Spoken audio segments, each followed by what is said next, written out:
اعوذ باللہ من الشیطان اللعین الرجیم بسم اللہ الرحمن الرحیم. حاضرین و ناظرین السلام علیکم ورحمۃ اللہ وبرکاتہ.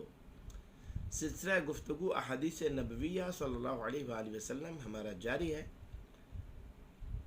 کل تک ہم نے حدیث ثقلین پر گفتگو کی. آج ہم قرآن پاک کی آیت ندعو ابناءنا وابناءکم وانفسنا وانفسکم ثم نبتہل فنجعل لعنۃ اللہ علی الکاذبین، اس آیت کے ضمن میں رسول خدا صلی اللہ علیہ وآلہ وسلم نے کیا ارشاد فرمایا کہ کون ہے وہ جو میرے ہی اہل بیت ہے.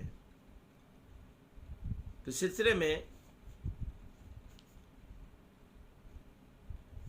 سعد بن ابی وقاص کا بیان ہے کہ جب آیت مبالغہ، اس آیت کو آیت مبالغہ کہتے ہیں، جو سورۃ النساء کی سورۃ آل عمران کی آیت مقدسہ ہے،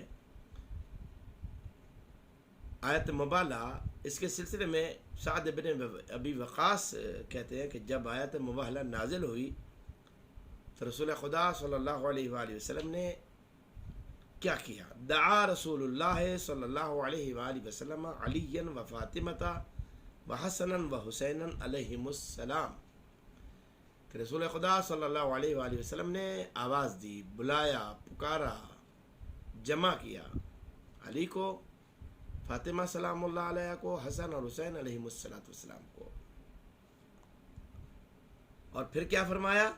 فقال اللہم ان ہؤلاء اہلی. یہ حدیث جامع ترمذی باب سورہ آل عمران تفسیر القرآن کے میں موجود ہے. اور اس حدیث کو ابو عیسیٰ نے ھذا حدیث حسن غریب صحیح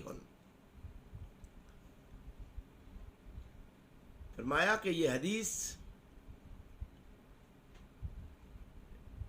حسن ہے، صحیح ہے. اور حافظ ذہبی نے اسے صحیح علی شرط الشیخین، اس حدیث کو امام ترمذی نے حدیث صحیح اور حافظ عبداللہ ذہبی نے امام بخاری اور مسلم کی شرط پر صحیح قرار دیا ہے. سوال یہ پیدا ہوتا ہے کہ جب رسول خدا صلی اللہ علیہ وآلہ وسلم نے اس بات کو واضح کر دیا کہ میرے اہل بیت کون ہے، علی ہے، فاطمہ ہے، حسن اور حسین علیہم السلام، تو اب مزید ہمیں اس سلسلے میں یہ گنجائش باقی نہیں رہتی کہ ہم کسی اور کو اہل بیت میں داخل کرنے کی کوشش کریں، جبکہ رسول خدا صلی اللہ علیہ وآلہ وسلم نے کسی کے لیے بھی ارشاد نہ فرمایا ہو.